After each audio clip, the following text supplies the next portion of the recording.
আমি যখন রেডিমেড গার্মেন্টসের ব্যবসাটা শুরু করি তখন আমার পুঁজি ছিল 7 থেকে 8 লাখ টাকা। এমন পরিস্থিতি আমার হয়ে গেছিল, আমার রাত্রে ঘুমাইতেই দিত না। বললাম ফোন ফোন বললাম পাঞ্জাবি ব্যবসা, একদম খোলা আকাশের নিচে ছিলাম। আমি মজার ছলে র্যাকেটে একটা ভিডিও করছিলাম, অনেকগুলো ভিডিও করছিলাম, তার মধ্যে আনফর্চুনেটলি আমার একটা র্যাকেটের ভিডিও ভাইরাল হয়ে যায়, যেটা মিলিয়ন ক্রস করছিল।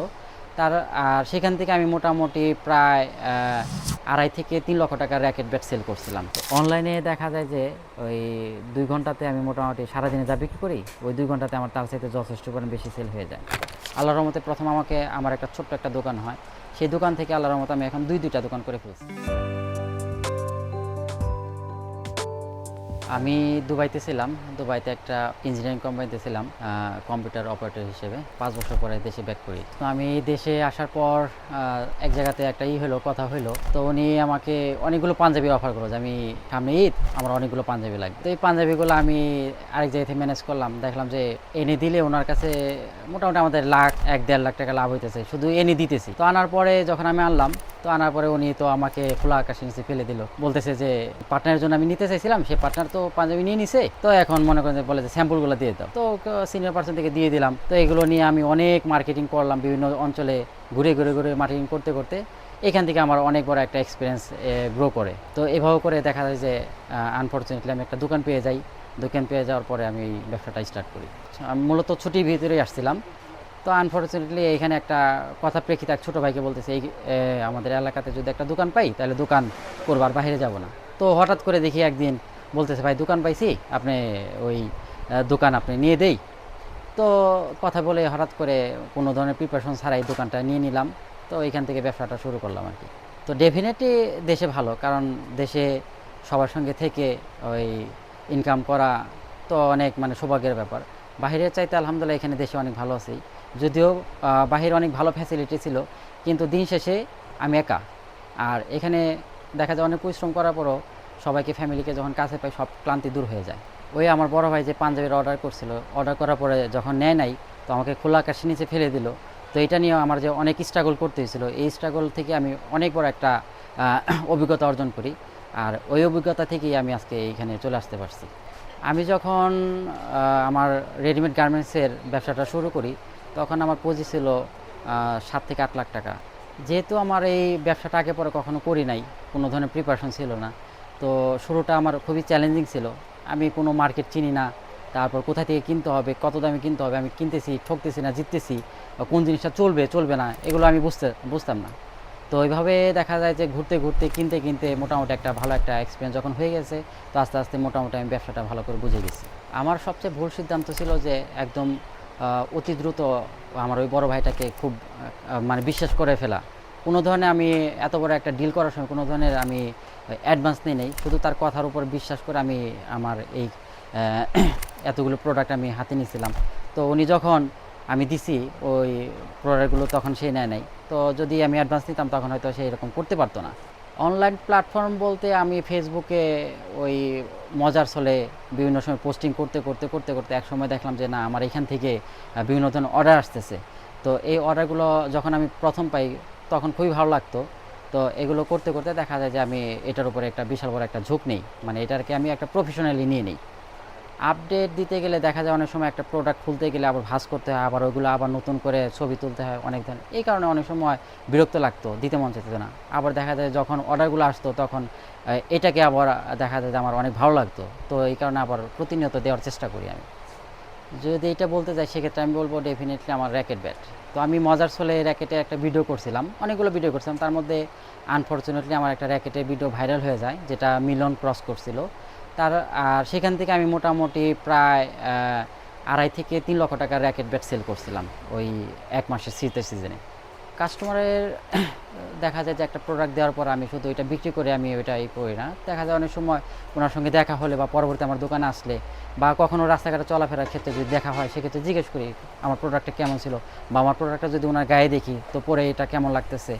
তো এগুলো দেখা যায় যে যদি কোনো ধরনের কমপ্লেন করে, সেক্ষেত্রে আমি সেই ব্র্যান্ডের জিনিসগুলো আমি আর চেষ্টা করি না, ওইটা আমি ইগনোর করার চেষ্টা করি। আর যেগুলো ভালো সাড়া পাই সেগুলো আমি কন্টিনিউ আনার চেষ্টা করি। একটা সফল পণ্যের গল্প যদি বলতে যাই, আমার এখানে তো আসলে ভ্যারাইটিস। আমার রেডিমেড গার্মেন্টসের পাশাপাশি আমাদের এই জুতা, তারপর স্পোর্টস বিভিন্ন আইটেম। তো সেক্ষেত্রে আমার সফল যদি বলি, সেক্ষেত্রে আমাদের র্যাকেট ব্যাট। তো আমি আমার র্যাকেট ব্যাটের সিজনে একটা পোস্ট ভাইরাল হওয়ার কারণে এমন পরিস্থিতি আমার হয়ে গেছিলো, আমার রাত্রে ঘুমাইতে দিত না পোলান, ফোন বিভিন্ন হোয়াটসঅ্যাপে মেসেজ। তো আর অফলাইনে তো আমি সময় দিতে পারি নাকি, এমন একটা পরিস্থিতি হয়ে গেছিলো, একদম খাওয়া দাওয়া একদম টোটালি বন্ধ হয়ে যাওয়ার মতো। মন জয় করতে পেরেছি আমি যেটা মনে করি, একটা সময় আমাদের এলাকাতে গ্রামে তো ভালো কোনো প্রোডাক্ট আনতো না, যার কারণে ইয়ং জেনারেশন যে পোলাপানগুলা বা এই ধরনের এরা বাইরে চলে যেত। তো আমি যে জিনিসটা আমি অ্যাপ্লাই করলাম সেটা হলো ভালো প্রোডাক্ট অল্প দামে কীভাবে এদের কাছে দেওয়া যায়, এটা আমি একটা প্ল্যান করলাম। তো সেই ক্ষেত্রে সেভাবে আমি আগালাম। তো এখন কাস্টমারগুলো আমার কাছে এসে ভালো প্রোডাক্ট পাইতেছে অল্প দামে, যার কারণে এখন আর শহর অঞ্চলে বা বাইরে যাইতে হয় না। তো এইভাবে দেখা যায় আমার উপরে তারা আসলে পজিটিভ কমেন্টস তো সবারই ভালো লাগে, আমারও ভালো লাগে। আর নেগেটিভ কমেন্টসগুলো দেখা যায় যে ওইখান থেকে আমার একটা লেসন নেওয়ার চেষ্টা করি। নেগেটিভ কমেন্টসগুলো যারা আমাকে বলে আমি মনে করি তারা আমার জন্য ভালোর জন্য আমাকে এটা বলতেছে, আর আমি সেখান থেকে ওই একটা লেসন নেওয়ার চেষ্টা করি, আর সেখান থেকে আমি শুধরানোর চেষ্টা করি। আসলে এই ব্যবসাটা আমি যখন শুরু করি তখন ওই যে বললাম পাঞ্জাবি ব্যবসা একদম খোলা আকাশের নিচে ছিলাম। তো আল্লাহর রহমতে প্রথম আমার একটা ছোট্ট একটা দোকান হয়, সেই দোকান থেকে আল্লাহর রহমতে আমি এখন দুইটা দোকান করে ফেলছি। আমার স্বপ্ন এটাকে একটা ব্র্যান্ডিংয়ে রূপান্তরিত করা, আমার দোকানটাকে একটা ব্র্যান্ডিংয়ে রূপান্তরিত করা, এটা আমার একটা ড্রিম। যারা নতুন শুরু করতে চায় তাদের জন্য আমি যেটা বলবো, আপনারা ব্যবসা মানে সাহস, অবশ্যই সাহস থাকতে হবে। আপনি সাহস করে ব্যবসায় নেমে যান, আপনার মনোবল লাগিয়ে কাজ করেন, একটু পরিশ্রম করেন, ইনশাল্লাহ আপনি সফল হবেনই। না, আমার মনে হয় না আমি এখন পর্যন্ত কাউকে অনুপ্রাণিত করতে পারছি, কিন্তু আমার সঙ্গে যারা বাইরে ছিল, আমি যখন দোকান দিছি, দোকান দেওয়ার পরে আল্লাহর রহমতে এখন আমার যখন দুইটা দোকান হয়েছে, তখন এরা আমার ফ্রেন্ড সার্কেল বা আমার যারা এরা মোটামুটি অনুপ্রাণিত হয়েছে যে ও যদি দেশে গিয়ে যদি ব্যবসা শুরু করে দুইটা দোকান করতে পারে, তাহলে আমরা তো দেশে গিয়ে ইনশাল্লাহ একটা ব্যবসা কিছু করে খেতে পারবো। তো এইভাবে ওরা একটু অনুপ্রাণিত হয়েছে আর কি। আমাদের দোকান আমি যেটা প্রথম শুরু করি সেটা সোহান ফ্যাশন অ্যান্ড স্পোর্টস, এটা আমাদের প্রথম আউটলেট। আর যেটা রিসেন্টলি একদম উদ্বোধন করছি সেটা আমাদের সেকেন্ড আউটলেট, এটা স্পোর্টস হাট। এই স্পোর্টস হাট নামে এটা আমাদের সেকেন্ড আউটলেট। আর এটার লোকেশন হলো চাইগ্রাম বাজার, সিঙ্গার মানিকগঞ্জ। আর এখানে এটা আমার মোবাইল নাম্বার, হোয়াটসঅ্যাপ এবং ইমো 01705777717।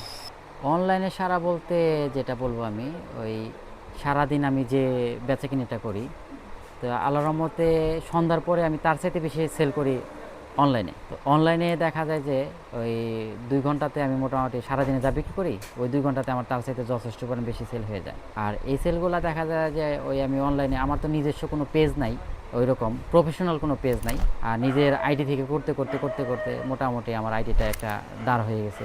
তো এখান থেকে আলহামদুলিল্লাহ আমার ভালো একটা সেল হয়। আইডি দুইটা, একটা আমার ওই যে প্রথম outlet Sohan fashion and sports, আর সেকেন্ড আউটলেট যেটা আমাদের স্পোর্টস হাট, এই দুই নামই আমাদের আইডিটা পেয়ে যাবেন। আর সেই সঙ্গে টিকটকেও পেয়ে যাবেন। আমার ফেসবুকের পার্সোনাল আইডি যেটা ওই মাহমুদুল হাসান নামে আমার ফেসবুক আইডি। আমার অনলাইনে ওই একটা পোস্ট ভাইরাল হওয়াতে র্যাকেট ব্যাটটা, সেই ক্ষেত্রে আমার ওই মাসে সেল হয়েছিল প্রায় 2.5 থেকে 3 লক্ষ টাকা আমার র্যাকেট ব্যাট সেল হয়েছিল অনলি অনলাইনে। আর অফলাইনেটা তো বললামই না।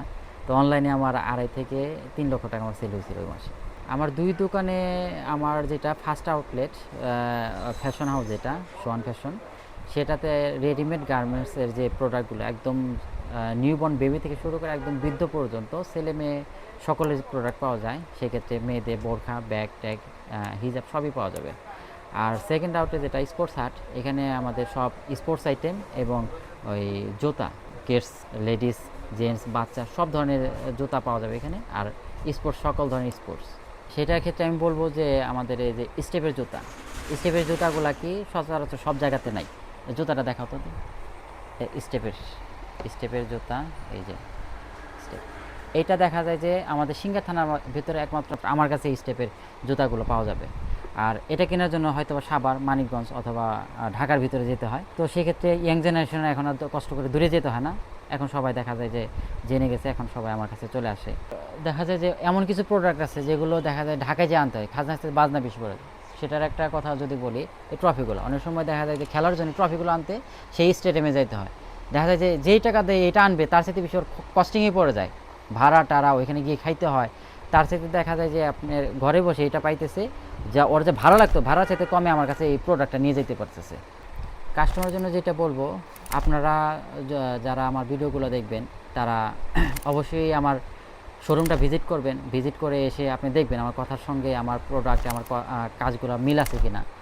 আর অবশ্যই একবার আসেন, আইসা ভিজিট করেন, দেখেন আমার প্রোডাক্টগুলো রিজনেবল প্রাইস কিনা, তারপরে প্রোডাক্টের গুণগত মান ঠিক আছে কিনা। তারপর আপনি কম্পেয়ার করুন অন্য জায়গার সাথে। আপনি তো অবশ্যই আগে পরে অন্য জায়গা থেকে কিনছেন, তো ওই প্রোডাক্টের সঙ্গে আমার প্রোডাক্টের কম্পেয়ার করে দেখবেন যে রেট আর মানগুলো ঠিক আছে কিনা। যদি আমার রেটগুলো কম থাকে আর মান যদি ভালো থাকে, অবশ্যই আমার কাছে আসবেন। আর এটা আমি আপনাদের কাছে আশা করি আপনারা অবশ্যই আমার কাছে আসবেন। আর অন্তপক্ষে এক কাপ কফি খাওয়ার জন্য অন্তপক্ষে আসবেন। আসসালামু আলাইকুম।